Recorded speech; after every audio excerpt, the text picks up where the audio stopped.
Hello everyone. तो इस video में अब हम पढ़ेंगे फेयोल के बचे हुए प्रिंसिपल ऑफ मैनेजमेंट। देखो, जो दो प्रिंसिपल है अथॉरिटी एंड रिस्पॉन्सिबिलिटी और डिवीजन ऑफ वर्क, मैं पुरानी वीडियो में करा चुका हूँ, लिंक आपको डिस्क्रिप्शन में मिल जाएगा।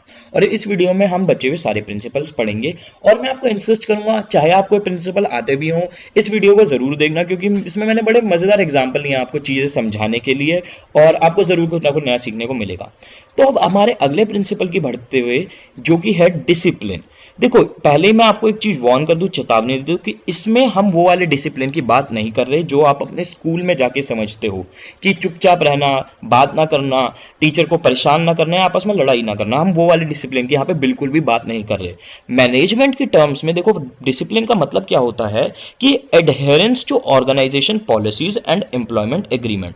मतलब क्या है कि एक एम्प्लॉय को जो भी ऑर्गेनाइजेशन पॉलिसीज हैं उन्हें हमेशा फॉलो करना चाहिए, उन्हें मानना चाहिए, कभी भी कोई पॉलिसी ब्रेक नहीं करनी चाहिए। और एम्प्लॉयमेंट एग्रीमेंट में जो भी टर्म्स थी वो हमेशा उसे फॉलो करनी चाहिए, उनमें से किसी भी टर्म्स को ब्रेक नहीं करना चाहिए। तो इससे पे जो मैं आपको एक चीज मोटी यहां एम्फेसाइज करना चाहता हूं वो ये है कि ऑर्गेनाइजेशन टू ऑर्गेनाइजेशन डिसिप्लिन का अलग मतलब होगा, क्योंकि हर ऑर्गेनाइजेशन की अलग पॉलिसीज होती हैं। जैसे कि एग्जांपल लो, जैसे कि मैंने एक एमएनसी में काम किया था और कई सारी एमएनसीज में ये रूल होता है कि आप वर्क प्लेस में कोई भी इलेक्ट्रॉनिक गैजेट नहीं लेके जा सकते। तो जिस कंपनी में मैं काम करता था वहां पे ये सीन था कि कंपनी के बाहर लॉकर होते थे और हमें अपने सारे फोन, कैमरास, ये जो भी इलेक्ट्रॉनिक गैजेट्स है, पेन ड्राइव, वेन ड्राइव, हमें उस लॉकर में डिपॉजिट करानी पड़ती थी और वो हम तभी ले सकते थे जब हम कंपनी से बाहर निकलते थे। तो वहां की पॉलिसी ये थी कि वर्क प्लेस में no electronic gadgets are allowed. But जरूरी नहीं है किसी और ऑर्गेनाइजेशन में, बल्कि मोस्टली ऑर्गेनाइजेशन में ऐसा कोई पॉलिसी नहीं होती है।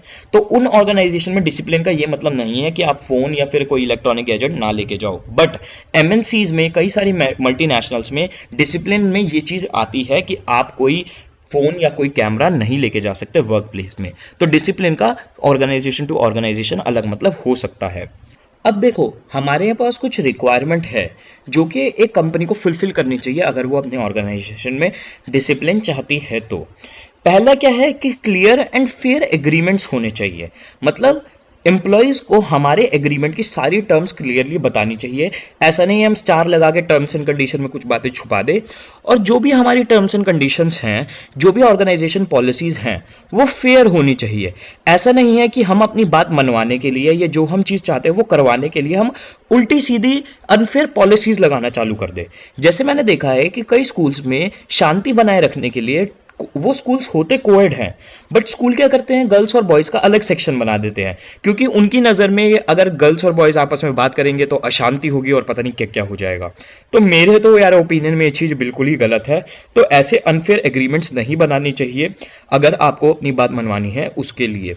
और जुडिशियस एप्लीकेशन ऑफ पेनल्टीज, मतलब क्या है, अगर कोई एम्प्लॉय ऑर्गेनाइजेशन की पॉलिसी तोड़ता है तो उसके अगेंस्ट जो भी उसने पॉलिसी तोड़ी है उसके हिसाब से पेनल्टी लगनी चाहिए, ताकि फ्यूचर में किसी और एम्प्लॉय की हिम्मत ना हो उस पॉलिसी को दोबारा तोड़ने की।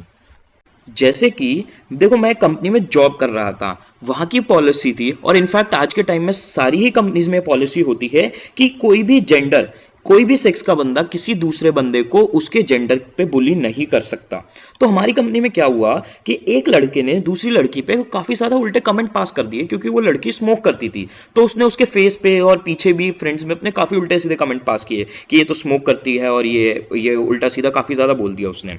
तो उस लड़की ने जाके एचआर मैनेजर को कंप्लेंट कर दी, और एचआर मैनेजर उसी दिन हमारे रूम में आया, 20-25 लोग बैठे थे, उस एम्प्लॉय को खड़ा किया और उसकी सबके सामने बेइज्जती मारी कि आप ऐसा किसी भी तरीके से नहीं कर सकते, हमारी कंपनी की पॉलिसी में कहीं से कहीं तक हम चीज एक्सेप्ट नहीं करते कि आप किसी जेंडर को बुली करो, और ये चीज मेरे ओपिनियन में भी बहुत गलत थी ऐसे कमेंट्स पास करना।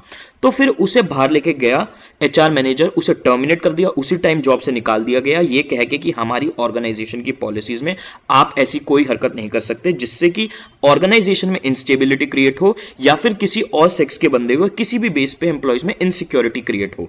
तो फिर उसे निकाल दिया गया। तो ऐसे स्ट्रिक्ट एक्शंस लेना जरूरी है अगर कोई एम्प्लॉय पॉलिसी ब्रेक करता है तो। अब हमारा अगला प्रिंसिपल है यूनिटी ऑफ कमांड। ये बड़ा इंटरेस्टिंग है। ये प्रिंसिपल क्या कहता है कि हर एम्प्लॉय का should be one and only one boss. एक एम्प्लॉय का एक ही बॉस होना चाहिए, एक से ज़्यादा बॉस नहीं होने चाहिए। इसका मैं एग्जाम्पल आपको देता हूँ, बड़े इंटरेस्टिंग एग्जाम्पल जो मेरी रियल लाइफ से ही रिलेटेड है। देखो, मेरे पेरेंट्स की फैक्ट्री थी जिसमें हम कपड़ों पे डिज़ाइनिंग करते थे। तो वो फैक्ट्री मेरा बड़ा भाई और मेरी मम्मी मैनेज करती थी। तो कई बार क्या होता था, मेरी मम्मी जाके लेबर से कहती थी कि यार जीन्स पे डिज़ाइनिंग कर दो, हमें कल डिलीवरी करनी है इन जीन्स की। और फिर होता क्या था, मेरा बड़ा भाई आता था और वो कहता था कि ये जीन्स से हटाओ और शर्टों पे डिजाइन करना चालू कर दो, क्योंकि मैंने कमिट कराया हूं कि मुझे कल शर्ट डिलीवर करनी है। तो अब लेबर्स इरिटेट होते थे कि यार अभी तो जीन्स लगाई थी, अब मेरे को चेंज करके दोबारा शर्ट्स पे जाना पड़ेगा। तो अब क्या हुआ, फिर उन्होंने शर्ट्स बनानी चालू कर दी। अब क्या हुआ, 1 घंटे बाद मेरी मम्मी आ जाती थी और वो फिर डांटती थी लेबर्स को कि जब मैंने जीन्स कही थी तो तुमने शर्ट पे क्यों डिजाइन करना चालू कर दिया। तो अब आप खुद ही सोचो, एम्प्लॉइज के लिए कितनी फ्रस्ट्रेटिंग सिचुएशन होती थी कि यार अभी तो जो इशू है उसने कहा कि शर्ट्स पे डिजाइनिंग करो, अब ये आके कह रहे हैं कि जीन्स पे डिजाइनिंग करो। तो जो एम्प्लॉयज है वो फ्रस्ट्रेट होते थे, उनमें एक इरिटेशन आ जाती थी कि यार किसकी सुने, कैसे काम करे, क्या काम करे, उनको कुछ समझ ही नहीं आता था। और अल्टीमेटली वही सबसे सारे दोनों तीनों बॉसेस से उनको डांट खानी पड़ती थी और ऑर्गेनाइजेशन में ढंग से काम हो नहीं पाता था अगर यूनिटी ऑफ कमांड नहीं थी हमारी फैक्ट्री में। तो ये चीज जो है रिजेंबल करती है मिलिट्री स्ट्रक्चर। देखो, ये चीज इंपॉर्टेंट है केस स्टडी के पॉइंट ऑफ व्यू से, क्योंकि कई केस स्टडी में आ जाता है क्वेश्चन कि कौन सा प्रिंसिपल ऑफ मैनेजमेंट फेयोल का मिलिट्री स्ट्रक्चर को रिजेंबल करता है, तो उसका आंसर है यूनिटी ऑफ कमांड। अब ऐसा क्यों, क्योंकि एक मिलिट्री जो होती है उसमें जो सोल्जर्स हैं उनके केस में भी यही होता है कि हर सोल्जर का एक ही कमांडर होता है। ऐसा नहीं होता कि एक सोल्जर के कई सारे कमांडर्स हैं, क्योंकि मानो अगर एक सोल्जर है उसके आगे टेररिस्ट खड़ा है, एक कमांडर कह रहा है कि उसे मार दे, दूसरा कमांडर कह रहा है कि इसे किडनैप करके हमारे पास ले आ, तो फिर वो जब तक किसी भी बॉस की सोच सुनेगा तब तक वो बेचारा खुद ही मारा जाएगा। तो मिलिट्री में बड़ा स्ट्रिक्टली यूनिटी ऑफ कमांड को फॉलो किया जाता है, प्रिंसिपल को। तो ऐसे ही स्ट्रिक्टली हर कंपनी में इस प्रिंसिपल को फॉलो करना चाहिए। अब देखो कॉन्सिक्वेंस क्या होंगे, क्या होगा अगर हम इस प्रिंसिपल को वायलेट कर देंगे। सबसे पहला कॉन्सिक्वेंस ये होगा, अथॉरिटीज अंडरमाइंड। इसका क्या है कि मतलब एम्प्लॉयज की नजर में अथॉरिटी यानी बॉसेस की इज्जत कम हो जाएगी, वो उन्हें हल्के में लेना चालू कर देंगे। जैसे फॉर एग्जांपल एक बार क्या हुआ, बड़ा इंटरेस्टिंग इंसिडेंट था हमारे स्कूल में। 8th क्लास की बात है, हमारा जो था फ्री पीरियड था, एक टीचर आई नहीं थी हमारी, तो मैथ्स वाली मैम आके हमारी एक्स्ट्रा क्लास लेने लग गई। अब एकदम साइंस वाली मैम घुसी, वो कह रही है नहीं मैं एक्स्ट्रा क्लास लूंगी। उन दोनों टीचर्स में थोड़ी झड़प सी हो गई और एक मैम ने दूसरे टीचर को धक्का दे दिया। हम सब हंसने लग गए और हूटिंग करने लग गए। तो फिर ऑब्वियस सी बात है, हमारी नजर में उन दोनों टीचर्स की इज्जत थोड़ी कम हो गई कि यार ये आपस में ऐसे लड़ रहे हैं एक छोटे से काम के लिए। तो अगर ऐसी हरकत होती है कि बॉसेस में आपस में ना बने या फिर एक एम्प्लॉय के कई सारे बॉसेस हों, तो वो उनकी रिस्पेक्ट कम करने लगते हैं और अथॉरिटी अंडरमाइन हो जाती है। ऑल्दो जो मैंने एग्जांपल लिया स्कूल का, उस केस में यूनिटी ऑफ कमांड को वायलेट करना ही करना पड़ता है, क्योंकि एक स्टूडेंट को सारे सब्जेक्ट एक टीचर नहीं पढ़ा सकती। तो स्कूल के केसेस में ये प्रिंसिपल हम नहीं अप्लाई कर सकते। अगला वायलेशन का कॉन्सिक्वेंस हो सकता है कि डिसिप्लिन इज जियोपार्डी, मतलब कि डिसिप्लिन कम हो जाता है ऑर्गेनाइजेशन में। अब ये कैसे, देखो एम्प्लॉयज जो होते हैं वो आलसी बन जाते हैं अगर उनके पास बॉसेस कई सारे हो, और वो तरीके ढूंढने लगते हैं बॉसेस को पागल बनाने के। फॉर एग्जांपल मानो मैं यहाँ पे एक एम्प्लॉय हूं, मैं लैपटॉप पे बैठ के फेसबुक चला रहा हूं जो कि मेरी ऑर्गेनाइजेशन के पॉलिसी के खिलाफ है, बट मैं यहाँ पे बैठा फेसबुक चला रहा हूं। अब मेरे से बॉस नंबर 1 आके पूछता है कि यार लैपटॉप में क्या कर रहा है, मैं कहूंगा सर मैं बॉस नंबर बी का काम कर रहा हूँ। बॉस नंबर बी आने के कहा कि क्या कर रहा है, मैंने कहा सर बॉस नंबर ए का काम कर रहा हूँ। तो मैंने मेरी अपनी शैतानी स्माइल के साथ तरीका ढूंढ लिया कैसे मैं सारे बॉसेस का पागल बना सकता हूं और मैं मजे मार सकता हूं कंपनी में रह के। तो इस तरीके से डिसिप्लिन कम हो जाता है ऑर्गेनाइजेशन में अगर कई सारे बॉसेस हो। और स्टेबिलिटी इज थ्रेटन्ड, स्टेबिलिटी कम हो जाती है ऑर्गेनाइजेशन में अगर हमारी यूनिटी ऑफ कमांड ना हो तो। देखो मैंने वीडियो की स्टार्टिंग में जो एग्जांपल दिया था वही यहाँ पे एप्लीकेबल है। जैसे कि पहले तो एम्प्लॉय बना रहे थे जीन्स पे डिजाइनिंग, बट काम कंप्लीट हुआ नहीं और उन्हें कमांड मिल गई कि शर्ट पे डिजाइनिंग करना चालू कर दो। अब वो इनकम्प्लीट काम को साइड रखेंगे, कई घंटों में शर्ट के डिजाइन पे शिफ्ट होंगे और फिर शर्ट का डिजाइन करते करते एकदम से कोई बॉस आ गया, उसने कहा नहीं शर्ट का हटाओ और जीन्स का दोबारा चालू कर दो। फिर वो इनकम्प्लीट काम को हटाएंगे, फिर वो जीन्सों पे जाएंगे और फिर दोबारा कोई बॉस आके उन्हें डांट लगा देगा। तो ऐसे ऑर्गेनाइजेशन में इंस्टेबिलिटी हो जाती है, एम्प्लॉयज को नहीं समझ में आता वो किसके काम करे, कैसे काम करें, और उन्हें कुछ समझ नहीं आता कि काम करने का क्या तरीका होना चाहिए। तो ऐसे इंस्टेबिलिटी बन जाती है ऑर्गेनाइजेशन में अगर यूनिटी ऑफ कमांड ना हो तो। अब हमारा अगला प्रिंसिपल है यूनिटी ऑफ डायरेक्शन। देखो मैं पहले कह दूं यूनिटी और कमांड और यूनिटी ऑफ डायरेक्शन, इन दोनों में बहुत फर्क है, तो कंफ्यूज मत होना। यूनिटी ऑफ डायरेक्शन क्या कहती है कि हर ऑर्गेनाइजेशन में शुड बी वन हेड और वन प्लान। मतलब क्या है, हर डिपार्टमेंट का और पूरी ऑर्गेनाइजेशन का एक गोल होना चाहिए और उस गोल को अचीव करने के लिए प्रॉपर प्लान होना चाहिए ताकि ऑर्गेनाइजेशन में डायरेक्शन आ पाए। अगर ऐसा नहीं होगा तो हर डिपार्टमेंट अपनी मर्जी से काम करेगा, हर इंसान अपनी मर्जी से काम करेगा और ऑर्गेनाइजेशन किसी प्रॉपर डायरेक्शन में चल नहीं पाएगी। इसका सबसे बड़ा क्लासिकल एग्जाम्पल है नोकिया। देखो नोकिया का फ्लॉप होने का रीजन क्या है, नोकिया का फ्लॉप होने का मेन रीजन ये है कि नोकिया के अंदर 3 कंपनीज बन गई थी, विंडोज, सिम्बियन और मीमो। ये तीनों कंपनीज फोन बनाती थी और आपस में ही कंपीट करती रहती थी। रादर देन कि वो एप्पल और सैमसंग जैसे बड़े ब्रांड से कंपीट करे, वो नोकिया के टॉप मैनेजमेंट के साथ बैठती थी और झगड़ती थी कि विंडोज ज्यादा पैसा लेना चाहती है टॉप मैनेजमेंट से, सिम्बियन ज्यादा पैसा लेना चाहती है और मीमो ज्यादा पैसा लेना चाहती है। तो इन तीनों में आपस में ही झगड़ा होता रहता था। ये तीनों फोन बनाती थी और आपस में ही कंपीट करती रहती थी। तो नोकिया में हुआ क्या कि हर डिपार्टमेंट अपनी डायरेक्शन में चल रहा है, विंडोज अपनी डायरेक्शन में, सिम्बियन अपनी और मीमो अपनी में। तो इससे अल्टीमेटली क्या हुआ, ऑर्गेनाइजेशन एक कॉन्सेंट्रेटेड वे में काम नहीं कर पाई और हर बंदा अपनी डायरेक्शन में चल रहा था। इस वजह से कोई डायरेक्शन ही नहीं मिल पाई, ऑर्गेनाइजेशन खो गई और अल्टीमेटली नोकिया बैंकरप्ट हो गई। तो an organisation should be moving in one direction through coordinated and focused efforts. मतलब क्या है, ऑर्गेनाइजेशन को सारी, क्योंकि कंपनीज बहुत बड़ी होती हैं, तो एक इतनी बड़ी कंपनी को अपने एक्शन, सारे डिपार्टमेंट के एक्शन को कोऑर्डिनेट करना चाहिए और उन डिपार्टमेंट को उस एक्शन के अकॉर्डिंग, उस गोल और उस प्लान के अकॉर्डिंग फोकस करके चलना चाहिए। जैसे अगर हमारी कंपनी का टारगेट है 15% इस साल का सेल्स इंक्रीज करना, तो सारी ऑर्गेनाइजेशन के डिपार्टमेंट को इसी डायरेक्शन में मूव करना चाहिए। प्रोडक्शन डिपार्टमेंट को ज्यादा प्रोडक्शन करनी चाहिए, मार्केटिंग डिपार्टमेंट को अच्छे से एडवर्टाइजमेंट करनी चाहिए और प्रमोशन करनी चाहिए, डेवलपमेंट डिपार्टमेंट को अपनी रिसर्च पे अच्छा फोकस करके अच्छा प्रोडक्ट बनाना चाहिए। तो इस तरीके से सारी ऑर्गेनाइजेशन 15% सेल की इंक्रीमेंट की डायरेक्शन में बढ़ पाएगी। अब हमारा अगला प्रिंसिपल है जो बड़ा इंटरेस्टिंग है कि subordination of individual interest over general interest. मतलब क्या है, जैसे हेड को समझो कि हमें हमेशा जनरल इंटरेस्ट सबऑर्डिनेट करना चाहिए इंडिविजुअल इंटरेस्ट से। अब इसका सिंपल भाषा में क्या मतलब है कि हमें इंडिविजुअल इंटरेस्ट से ऊपर रखना चाहिए जनरल इंटरेस्ट को, कंपनी के इंटरेस्ट को। अब इसको समझ में आएगा आपको एक एग्जांपल के थ्रू। देखो एज अ मैनेजर आपको हमेशा वो एक्शन लेने चाहिए जो कि कंपनी को फायदा दे, रादर देन कि किसी पर्टिकुलर बंदे या फिर आपको। जैसे मानो आप एक बैंक के मैनेजर हो, आपको एक असिस्टेंट मैनेजर बंदा तय करना है आपके अंडर 3 काम करते हुए लोगों में से। अब आपके अंडर जो काम कर रहे हैं उनमें से 2 लड़के और 1 लड़की है। ऑल्दो जो लड़का है एक, वो बहुत अच्छा काम करता है, बहुत अच्छी प्रोडक्शन करता है और आपको लगता है कि वो असिस्टेंट मैनेजर बन के कंपनी को ज्यादा फायदा देगा, बट स्टिल आपने लड़की को प्रमोशन दिया क्योंकि शायद आप उससे प्यार करते थे, वो आपका क्रश था। तो इस चक्कर में आपने इंडिविजुअल इंटरेस्ट को प्रायोरिटी दे दी जनरल इंटरेस्ट से ज्यादा।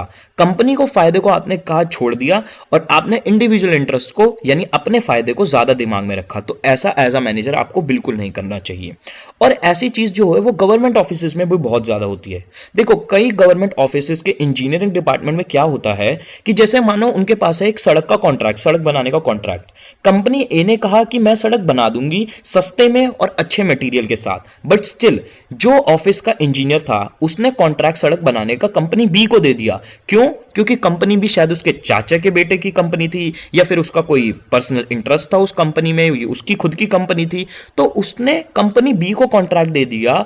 ऑल्दो ये जानते हुए भी कि कंपनी ए बेटर रोड बना रही है सस्ते में, बट उसने इंडिविजुअल इंटरेस्ट को प्रायोरिटी दी जनरल इंटरेस्ट के कंपैरिजन में, उसने ऑर्गेनाइजेशन के इंटरेस्ट को कम प्रायोरिटी दी। तो ऐसा आपको बिल्कुल नहीं करना चाहिए एज अ मैनेजर। अगला हमारा प्रिंसिपल है रिन्यूमरेशन ऑफ एम्प्लॉयज। रिन्यूमरेशन का क्या मतलब है कि जो आप एम्प्लॉयज को सैलरी या वेजेस देते हो उनके करे हुए काम के लिए। तो ये प्रिंसिपल क्या कहता है कि remuneration should be just and fair to the employees. मतलब क्या है कि आपको एम्प्लॉयज को एक जस्ट और फेयर रिन्यूमरेशन देना चाहिए। उन्होंने जितनी काम किया है, जितनी उन्होंने मेहनत करी है, उसके अकॉर्डिंग हमें एक सही पे देना चाहिए। ऐसा नहीं है कि अगर हमें ज्यादा प्रॉफिट कमाना है तो हम एम्प्लॉयज को कम हम पे करना चालू कर दें, या फिर अगर हमारे पास बहुत सारे लोग हैं जो हमारे साथ काम करना चाहते हैं तो हम अपने करंट एम्प्लॉयज को जाके धमकी देना चालू कर दें कि सस्ते में काम कर लो, नहीं तो हम किसी और को हायर कर लेंगे। ऐसा हमें कभी भी नहीं करना चाहिए। Employee should be paid fair wages and salary which should provide them reasonable standard of living.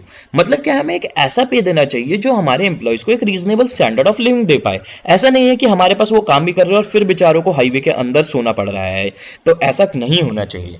At the same time it should be with in paying capacity of the company. But यहां पे एक चीज और important है कि आपको ऐसे भी पे नहीं करना चाहिए कि आप अपने कॉम्पिटिटर्स के एम्प्लॉयज चुराने के लिए या फिर अपनी कंपनी को और अट्रैक्टिव बनाने के लिए आप उन्हें इतना ज्यादा पे करने लग गए कि वो आपकी पेइंग कैपेसिटी आपके बजट के बाहर ही चला गया। अगर ऐसा करोगे ऑब्वियसली बात है यार, 5-6 महीने बाद आपके पास पैसे खत्म हो जाएंगे, तो आपको उन्हें फिर अल्टीमेटली भगाना ही पड़ेगा। This will ensure good relationship between management and workers. अगर आप इस प्रिंसिपल को फॉलो करोगे तो आपके और आपके वर्कर्स का एक अच्छा रिलेशनशिप बना रहेगा। क्योंकि अगर देखो आप एक अच्छा पे नहीं करते हो उनके काम के अकॉर्डिंग एम्प्लॉयज को, उनको एक जस्ट पे नहीं करते हो, तो उनके अंदर एक फ्रस्ट्रेशन आती है कि यार हम इतनी मेहनत करते हैं और हमें कुछ भी पे नहीं करते, तो वो आपकी बात मानना बंद कर देना चालू कर देते हैं, वो आपको रेजिस्ट करना चालू कर देते हैं। तो अगर आपको एक अच्छा रिलेशन बना के रखना है तो आपको एक रीजनेबल पे करना चाहिए अपने एम्प्लॉयज को। अब अगला हमारा प्रिंसिपल है सेंट्रलाइजेशन एंड डिसेंट्रलाइजेशन। देखो सबसे पहले मैं चाहता हूं आप इन दोनों वर्ड्स का मतलब समझो और इन वर्ड्स की आप फील लो। सेंट्रलाइजेशन वर्ड देखो क्या कहता है कि जब आप पावर को सेंटर में कर दो, मतलब क्या है कि किसी एक पर्टिकुलर बंदे या किसी ग्रुप ऑफ इंडिविजुअल्स के हाथ में आप पावर सेंटर में दे दो, उनको सारी पावर दे दो, इस चीज को हम कहते हैं सेंट्रलाइजेशन। और डिसेंट्रलाइजेशन बिल्कुल उसका उल्टा होता है, जब आप पावर जो है वो कुछ लोगों के हाथ में से हटा के बांट देते हो लोअर लेवल ऑफ मैनेजमेंट में, वर्कफोर्स के हाथ में, और वो पावर आगे ऑर्गेनाइजेशन में डिवाइड होती जाती है, नीचे बढ़ती जाती है, उस चीज को हम कहते हैं डिसेंट्रलाइजेशन। सेंट्रलाइजेशन जैसे होता है डिक्टेटरशिप और मिलिट्री रूल में, जब कोई एक पर्टिकुलर बंदा या मिलिट्री किसी कंट्री को रूल करती है। और डिसेंट्रलाइजेशन हुई डेमोक्रेसी, कि सारी पावर सिर्फ एक बंदे के हाथ में नहीं है, पावर जो है वो अलग अलग मिनिस्ट्रीज अलग अलग लोगों के हाथ में बटी हुई है। तो अब इसकी फॉर्मल डेफिनेशन को देखते हुए concentration of decision making authority is called centralisation. जब डिसीजंस लेने की पावर को कुछ लोगों के हाथ में दे दिया जाता है पर्टिकुलर, उसको कहते हैं सेंट्रलाइजेशन। और बिल्कुल उसका उल्टा कि the delegation of authority throughout all level of organisation is called decentralisation.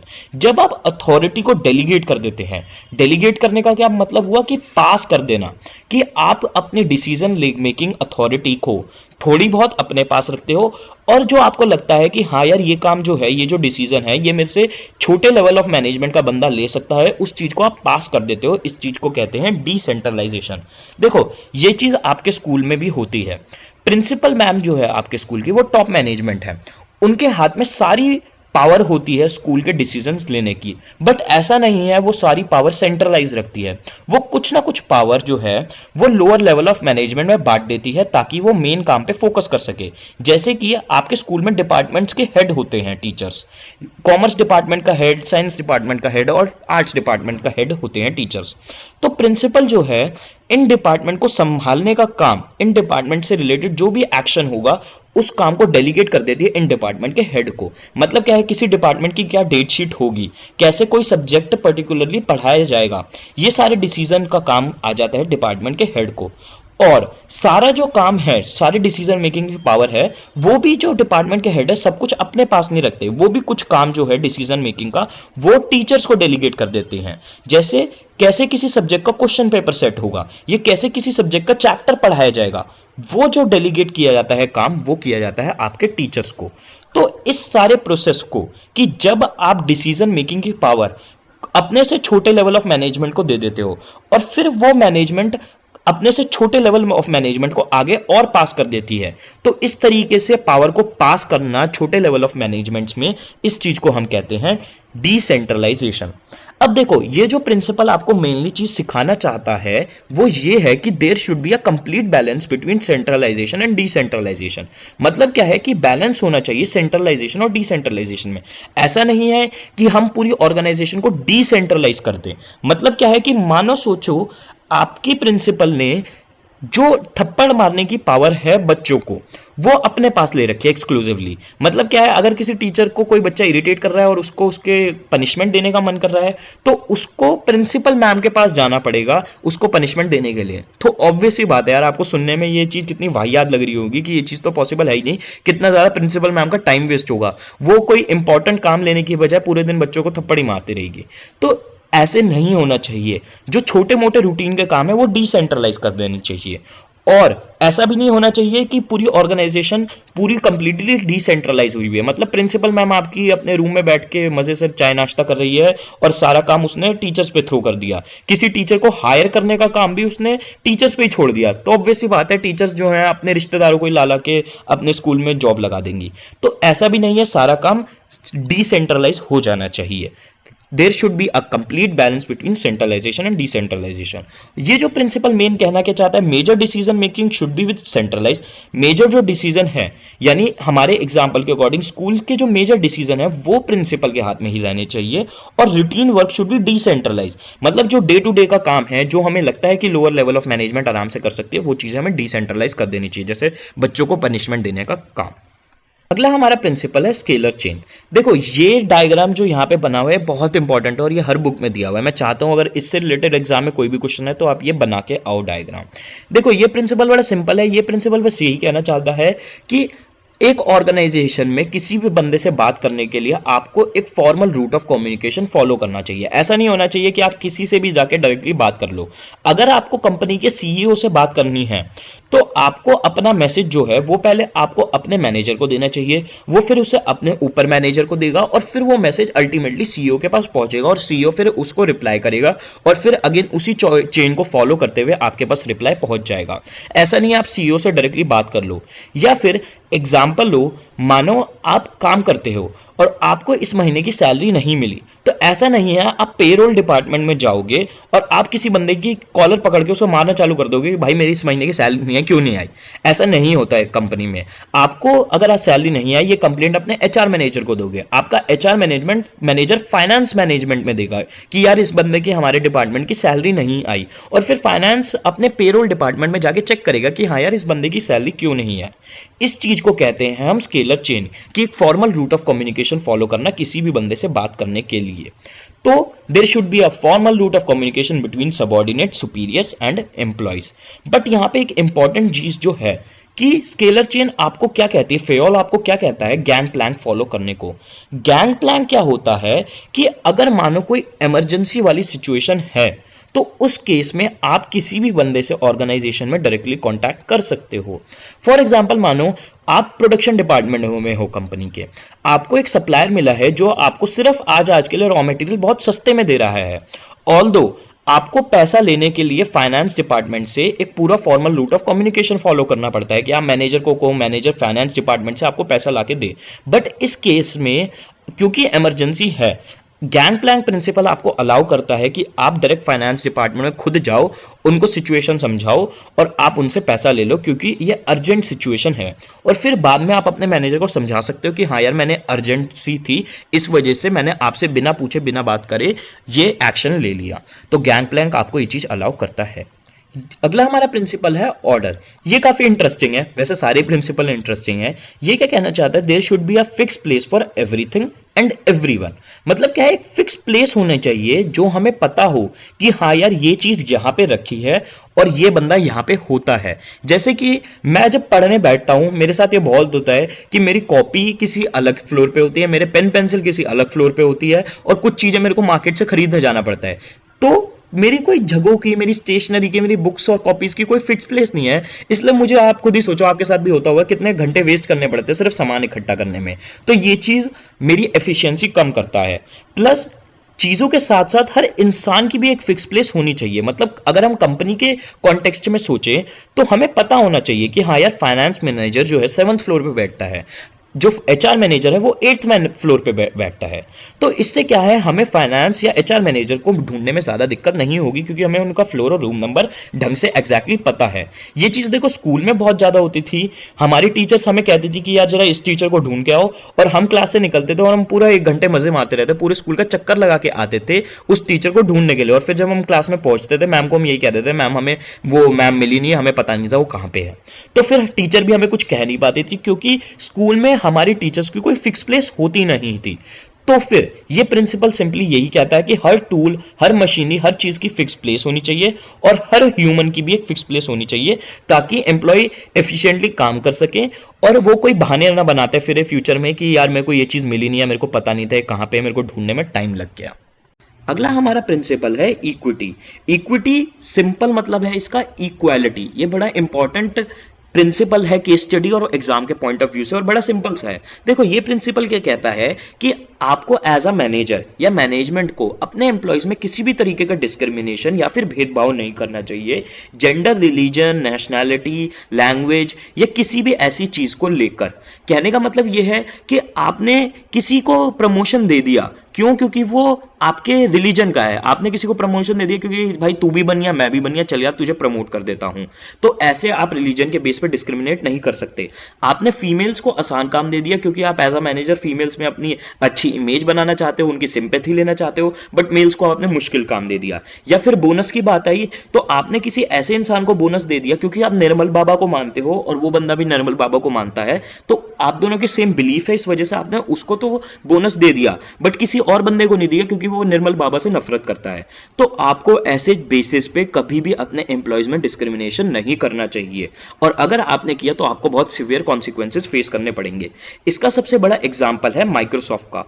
Microsoft ने 2 साल पहले क्या किया, सत्या नडेला जो माइक्रोसॉफ्ट का सीईओ है, उसने एम्प्लॉयज की कॉन्फ्रेंस में, सालाना होती है कॉन्फ्रेंस जिसमें सारे एम्प्लॉयज बुलाए जाते हैं, उसने उस कॉन्फ्रेंस में स्टेटमेंट दी कि जो लड़कियां हैं उन्हें टेक्नोलॉजी इंडस्ट्री में कम पे मिलता है मेल्स के मुकाबले, उन्हें इस चीज को एक्सेप्ट करना चाहिए और उन्हें हमारी कंपनी पे यानी माइक्रोसॉफ्ट पे भरोसा करना चाहिए कि हम उनके साथ जो करेंगे वो फेयर करेंगे, अगर उन्हें कम भी सैलरी मिल रही है तो सत्या नडेला ने ऐसी स्टेटमेंट बोलने के बाद उसे बहुत क्रिटिसिज्म और बहुत बैकलैश मिला एम्प्लॉयज से और आसपास के सोशल मीडिया और कम्युनिटी से, क्योंकि उसने बहुत गलत चीज बोली कि आप क्यों लड़की को कम पे करोगे सेम काम करने के जो कि मेल कर रहा है। तो उसको बहुत ज्यादा क्रिटिसिज्म मिला और माइक्रोसॉफ्ट में बहुत ज्यादा इनस्टेबिलिटी क्रिएट हो गई और लड़कियां बहुत इनसिक्योर फील करने लग गई अपनी पेमेंट को लेके, अपनी सैलरी को लेके कि हमें कम पे मिल रहा है सेम काम को। तो अल्टीमेटली माइक्रोसॉफ्ट और सत्या नडेला को अपोलोजाइज करना पड़ा, सॉरी बोलना पड़ा उसकी बोली हुई बात के लिए, और फिर माइक्रोसॉफ्ट में चीजों को स्टेबल करना, पुरानी की तरह करना थोड़ा मुश्किल हो गया था।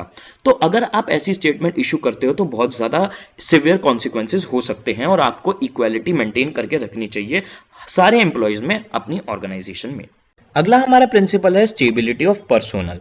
देखो थोड़ा हेड को समझने की कोशिश करो कि पर्सोनल यानी एम्प्लॉयज के हमारे जो हैं कंपनी के, उनको हमें स्टेबल रखना चाहिए। मतलब it refers to no frequent termination और ट्रांसफर ऑफ एम्प्लॉयज। मतलब क्या है कि हमें अपने एम्प्लॉयज को फ्रीक्वेंटली टर्मिनेट नहीं करना चाहिए। मतलब हमें ऐसा नहीं है कि हमें हायर एंड फायर की पॉलिसी अपना रहे हैं, जब हमें जरूरत है हमने हायर कर लिए लोग और जब जरूरत नहीं है हमने उन्हें हटा दिया, भगा दिया ऑर्गेनाइजेशन से। या फिर हमें ट्रांसफर नहीं करना चाहिए एम्प्लॉयज को एक डिपार्टमेंट से दूसरे डिपार्टमेंट में। हमने देखा कि सेल्स में बंदे की जरूरत है, हमने फाइनेंस वाले को सेल्स में डाल दिया, फिर हमने प्रोडक्शन में डाल दिया। ना ऐसा करना चाहिए, और ना हमें ऐसे लोकेशन वाइज ट्रांसफर करना चाहिए कि बैंगलोर से दिल्ली, दिल्ली से मुंबई, हमने ऐसे उनका ट्रांसफर करे जा रहे हैं। ये चीज कभी भी नहीं होनी चाहिए ऑर्गेनाइजेशन में। और जो एक और इंपॉर्टेंट नोट करने वाली चीज है कि also they should be given sufficient time to show results. Employee अगर कोई अच्छा रिजल्ट नहीं दिखा रहा है, अच्छा आउटपुट नहीं दे पा रहा है, तो उसे एक सफिशिएंट टाइम देना चाहिए रिजल्ट दिखाने के लिए। मुझे नहीं पता आप में से कितने लोगों ने एमएस धोनी की मूवी देखी है, मेरे को बहुत अच्छी लगी थी। उसमें अगर आपने एंडिंग में ये चीज ऑब्जर्व करी हो, वहां पे भी स्टेबिलिटी ऑफ पर्सोनल का जो प्रिंसिपल है फॉलो किया इंडियन क्रिकेट टीम ने। धोनी ने स्टार्टिंग के मैचेस में अच्छा परफॉर्म नहीं किया, स्टार्टिंग के 4-5 मैचेस में, बट इसका मतलब ये नहीं था उसे इंडियन क्रिकेट टीम से हटा दिया गया अगर उसने 4-5 मैचेस के लिए नहीं परफॉर्म किया। हमें अपने एम्प्लॉयज को, अपने पर्सनल को एक टाइम देना चाहिए, उन्हें टाइम देना चाहिए कंफर्टेबल होने में और प्रोफिशिएंट होने में, ताकि वो आगे जाके रिजल्ट दिखा पाए। और एग्जैक्टली उस मूवी में यही हुआ कि इंडियन क्रिकेट टीम ने ये प्रिंसिपल पढ़ा था और उन्होंने इसको फॉलो किया। तो अल्टीमेटली धोनी अच्छा परफॉर्म कर पाया, रिजल्ट्स दिखा पाया एक सफिशिएंट टाइम देने के बाद। अब ये प्रिंसिपल क्यों इंपॉर्टेंट है फॉलो करना, अगर आप नहीं करोगे तो क्या होगा? Adhocism create instability and insecurity among employees. Simple यहां पे क्या कहना चाहता है, एडहॉकिज्म का क्या मतलब है कि इस तरीके की इंस्टेबिलिटी कि आप लोगों को हटा रहे हो, आप लोगों को रख रहे हो, या आप किसी प्लान से नहीं चल रहे हो, आप लोगों को सिटी टू सिटी ट्रांसफर कर रहे हो, तो इससे एम्प्लॉयज के बीच में इंस्टेबिलिटी और इनसिक्योरिटी आ जाती है। उन्हें डर लगने लगता है कि यार इस कंपनी का कोई भरोसा नहीं है, मुझे कब ट्रांसफर कर दे, कब जॉब से निकाल दे। तो इस केस में एम्प्लॉयज अपने आप ही कंपनी छोड़ना चालू कर देते हैं बिना बताए। अगला पॉइंट ये है कि recruitment, selection and training of employees is expensive. यहां पे क्या कहना चाहता है, अगर आप एम्प्लॉयज को फायर कर देते हो ना जरूरत होने पे, बट जब जरूरत होती है तो रिक्रूटमेंट, सिलेक्शन और ट्रेनिंग में बहुत खर्चा होता है। तो रैदर देन आप एम्प्लॉयज हटाओ, आप उन्हें रखे ही रखो, ताकि आपको इन चीजों में बाद में ना टाइम और ना पैसा खर्चना पड़े। Lower productivity till new employees are trained. देखो ये चीज भी है कि अगर आप नए एम्प्लॉयज रखते हो, पुराने एम्प्लॉयज को ना जरूरत होने पे हटाने के बाद, तो नए एम्प्लॉयज को काम सीखने में टाइम लगेगा और इस वजह से आपकी प्रोडक्टिविटी लो रहेगी जब तक वो काम सीख ले नया। अब हम पढ़ते हैं इस प्रिंसिपल को फॉलो करना क्यों जरूरी है, अगर आप नहीं करोगे तो क्या क्या हो सकता है। देखो सबसे पहले इसलिए जरूरी है क्योंकि it improves efficiency of employees. अगर आप किसी एम्प्लॉय को एक डिपार्टमेंट में एक लंबे टाइम पीरियड के लिए रखते हो तो वो उस काम में प्रोफिशिएंट हो जाता है, तो उसकी एफिशिएंसी बढ़ जाती है और वो काम और अच्छी प्रोडक्टिविटी के साथ कर पाता है। अगला, no wastage of time and resources. हमारी को टाइम और रिसोर्सेज की वेस्टेज नहीं होती, क्योंकि अगर आप किसी एम्प्लॉय को एक से दूसरे डिपार्टमेंट में डालते हो तो देखो उसे उस डिपार्टमेंट को, फाइनेंस से अगर आप किसी को हटा के सेल्स में डालते हो तो उसे सेल्स का काम समझने में टाइम लगेगा, उसको उस काम में प्रोफिशिएंट होने में, उस काम को समझने में टाइम लगेगा, तो हमारे टाइम और रिसोर्सेज वेस्ट होंगे। या फिर अगर आप एम्प्लॉयज को फायर कर देते हो जब आपको जरूरत नहीं है, तो फिर जब आपको जरूरत पड़ेगी तो नए एम्प्लॉयज को ढूंढने में, रखने में और उन्हें ट्रेन करने में बहुत ज्यादा टाइम और रिसोर्सेज लगते हैं। तो फिर अगर आप स्टेबिलिटी रखते हो तो आपको टाइम और रिसोर्सेज नहीं वेस्ट होते। और थर्ड पॉइंट जो है, जो कि बहुत ही इंपॉर्टेंट है, वो है कि फ्रस्ट्रेशन और डिससैटिस्फैक्शन हो जाती है एम्प्लॉयज में अगर आप उनको स्टेबल नहीं रखोगे। अगर एम्प्लॉयज देखते हैं कि यार मेरे कलीग्स को, इनका कोई कंपनी वालों का भरोसा नहीं है, कभी भी ट्रांसफर कर देते सिटी टू सिटी या डिपार्टमेंट टू डिपार्टमेंट, या ये कभी भी इनके जब भी मन में आता है निकाल देते कंपनी से, तो उनके बीच में फ्रस्ट्रेशन और डिससैटिस्फैक्शन हो जाता है और एम्प्लॉयज ऐसे एनवायरनमेंट में कभी भी काम करना पसंद नहीं करते। वो मौका मिलते ही ऐसी कंपनी को छोड़ देंगे, क्योंकि वो देख लेंगे कि यार इस कंपनी का कोई भरोसा नहीं है, क्या पता है कुछ महीने बाद मुझे ही फायर कर दे, तो मैं खुद ही छोड़ देता हूं। तो स्टेबिलिटी और पर्सनल रखना इसलिए बहुत ज्यादा जरूरी है। अगला हमारा प्रिंसिपल है इनिशिएटिव। देखो इनिशिएटिव का सबसे पहले क्या मतलब होता है, मैं चाहता हूं आप डिक्शनरी से भी एक बार ही देख के आओ क्लैरिटी के लिए। इनिशिएटिव का मतलब यह होता है कि जब कोई इंसान कोई फर्स्ट स्टेप ले, कोई फर्स्ट मूव ले अपने मन से, अपनी लगन से, जिससे उसे लगता है कि ऑर्गेनाइजेशन को काफी ज्यादा प्रॉफिट हो सकता है। और यही इनिशिएटिव की डेफिनेशन जो मैं चाहता हूं एग्जाम में लिख के आओ। Initiative is taking first step with self motivation. यहां दो चीजें हैं, पहली है टेकिंग फर्स्ट स्टेप, कि जब आप कोई पहला कदम लो जिससे आपको लगता है ऑर्गेनाइजेशन को फायदा होगा, विद सेल्फ मोटिवेशन। मतलब क्या है, ये जो स्टेप आपने लिया है ये अपनी खुद की लगन से, अपने दिमाग से लिया है। ऐसा नहीं है आपको इसके लिए मैनेजमेंट ने डांटा या फिर आपको किसी ने ट्रेन किया इस स्टेप को लेने के लिए। फॉर एग्जाम्पल देखो, जब मैं एसआरसीसी में था, मेरे फ्रेंड ने एक चीज देखी कि यार पूरे कॉलेज में डस्टबिन नहीं है, बच्चों के हाथ में जो गार्बेज होता है वो इधर उधर डिस्पोज कर देते हैं, इधर उधर कूड़ा फेंक देते हैं। तो उसने क्या कहा, मैनेजमेंट के पास गया कॉलेज के, और उसने कहा कि मैं पूरे कॉलेज में पेपर डस्टबिन इंस्टॉल करना चाहता हूं। और फिर उसने पूरे कॉलेज में इंस्टॉल कर दिए, कूड़ा कम होने लग गया कॉलेज में, और वो पेपर डस्टबिन थे तो वो रिसाइकल भी हो सकते थे। तो इस चीज को कहेंगे हम इनिशिएटिव। अब यहां पे जो मोटा प्रिंसिपल है, जो चीज मैनेजमेंट को फॉलो करनी चाहिए कि management should encourage and properly reward employees for their initiative. मतलब क्या है, मैनेजमेंट को एनकरेज करना चाहिए। अगर कोई एम्प्लॉय इनिशिएटिव के साथ आता है उनके पास, तो उन्हें उसको एनकरेज करना चाहिए कि हाँ यार तू एक अच्छा काम कर रहा है और हम तेरे साथ हैं। जैसे कि वही एग्जांपल को सोचते हुए, जैसे मेरा दोस्त गया था कॉलेज मैनेजमेंट के पास एसआरसीसी की, कि सर मैं ऐसे पेपर डस्टबिन इंस्टॉल करना चाहता हूं, तो कॉलेज मैनेजमेंट ने उसे बहुत एनकरेज किया कि हाँ यार आप बहुत अच्छे इनिशिएटिव के साथ आए हो, और अगर आपको कोई भी फंड की जरूरत हो तो हम आपको पैसे देंगे, आप ये काम करो और हम आपके साथ हैं। तो ऐसा एनकरेज देना चाहिए मैनेजमेंट को। प्लस उन्हें प्रॉपरली रिवॉर्ड भी करना चाहिए एम्प्लॉयज को, अगर एम्प्लॉय के इनिशिएटिव से उन्हें प्रॉफिट हो रहा है। जैसे एग्जांपल लो, मैं 1 साल पहले या 2 साल हो गए इस बात को तो यार, कि मैं एक कंपनी में इंटर्नशिप कर रहा था। वहां पे मैंने उस कंपनी को एक सॉफ्टवेयर प्रपोज किया जो कि उनको कई लाख रुपए साल के बचा सकता था। बट उन्होंने मुझे क्या कहा कि अगर आपका सॉफ्टवेयर काम कर गया तो हम आपको 5,000 रुपए देंगे। तो ऑब्वियस ही बात है यार, मैं ऐसे क्यों अपना सॉफ्टवेयर दूंगा 5,000 रुपए के बदले जो उन्हें लाखों बचा सकता है। तो मैंने उन्हें अपना सॉफ्टवेयर अल्टीमेटली ना बनाया और ना मैंने दिया। क्यों? क्योंकि वो मुझे प्रॉपरली रिवॉर्ड नहीं कर रहे थे। तो मैनेजमेंट का काम होता है, अगर कोई एम्प्लॉय इनिशिएटिव के साथ आया है उसको एनकरेज करना और उसे प्रॉपरली रिवॉर्ड करना, क्योंकि एम्प्लॉय के लिए वे इनिशिएटिव अल्टीमेटली कंपनी को ही बहुत ज्यादा पैसे और बहुत ज्यादा टाइम बचाते हैं। अगला हमारा प्रिंसिपल है स्पिरिट द कॉर्प्स, जो मुझे सुनने में बड़ा कूल और पंजाबी सा लगता है, जैसे दुकानों के नाम होता है काके दी हट्टी। तो ये प्रिंसिपल क्या कहता है? यूनिटी इज स्ट्रेंथ, मतलब एकता में शक्ति। ये प्रिंसिपल क्या कहता है कि management should promote team spirit and harmony, मतलब मैनेजमेंट को इस चीज को इंश्योर करना चाहिए कि जो एम्प्लॉयज हैं उनके बीच में टीम स्पिरिट रहे, वो आपस में काम करें और उन्हें आपस में काम करना अच्छा लगे और उनके बीच में एक हार्मनी बने रहे। मैनेजमेंट को उनके साथ एक अच्छा रिलेशन बना के चलना चाहिए और ये चीज देखनी चाहिए कि उनके बीच में, एम्प्लॉयज के बीच में भी एक अच्छा रिलेशन बना रहे। जैसे कि मेरे बड़े भाई ने जिस कंपनी में काम करता है उसका एक इंसिडेंट बताया जो मुझे बहुत अच्छा लगा। देखो यूजुअली कंपनीज में क्या होता है, मैनेजमेंट फूट डाल और आज करो की पॉलिसी यूज करती है। जैसे कि मैनेजमेंट एम्प्लॉयज को एनकरेज करती है कि वो दूसरे एम्प्लॉयज की शिकायतें लगाए आके कि सर देखो इसने ये काम गलत कर दिया या ये काम ढंग से कर नहीं रहा, तो फिर मैनेजमेंट उस एम्प्लॉय के अगेंस्ट एक्शन लेती है। बट मेरे भाई की कंपनी में क्या होता है, उसने काफी अच्छा मेरे को चीज बताई कि एक एम्प्लॉय दूसरे एम्प्लॉय की कंप्लेंट करने गया मैनेजर के पास कि सर देखो उसने ये गलती कर दी। तो उन्होंने क्या किया, मैनेजर ने उसको समझाया कि यार देख, अगर उसने गलती कर दी तो तू रादर देन कि उसकी गलती एक्सपोज करे, तुझे उसको छुपाना चाहिए, तू उसकी गलती को कवर अप कर दे, उसको समझाने की कोशिश कर और उसका काम ठीक कर दे, ताकि तुम लोगों में टीम स्पिरिट बनने रहे। अगर तुम आपस में एक दूसरे की काट करने की कोशिश करोगे, एक दूसरे की काम बिगाड़ने की कोशिश करोगे, तो देखो तुम लोगों में आपस में बन नहीं पाएगी और फिर तुम अल्टीमेटली ढंग से काम नहीं कर पाओगे। तो मैनेजमेंट ऐसी होनी चाहिए। मुझे चीज बहुत अच्छी लगी उस मैनेजर के बारे में कि एक्चुअल मैनेजमेंट, एक्चुअल लीडर ऐसे ही होते हैं जो आपस में लोगों में टीम स्पिरिट प्रमोट करे रादर देन कि आपस में लड़ाई कराएं। तो management should replace I with we, ये काफी इंपॉर्टेंट चीज है, जो लाइन है जो मैं चाहता हूं आप एग्जाम में लिख के आए। ये क्या यहां पे कहना चाहता है कि मैनेजमेंट को या मैनेजर को हमेशा ये कहना चाहिए कि हमने काम किया rather देन कि मैंने काम किया। उसे हमेशा वी कहना चाहिए rather देन आई।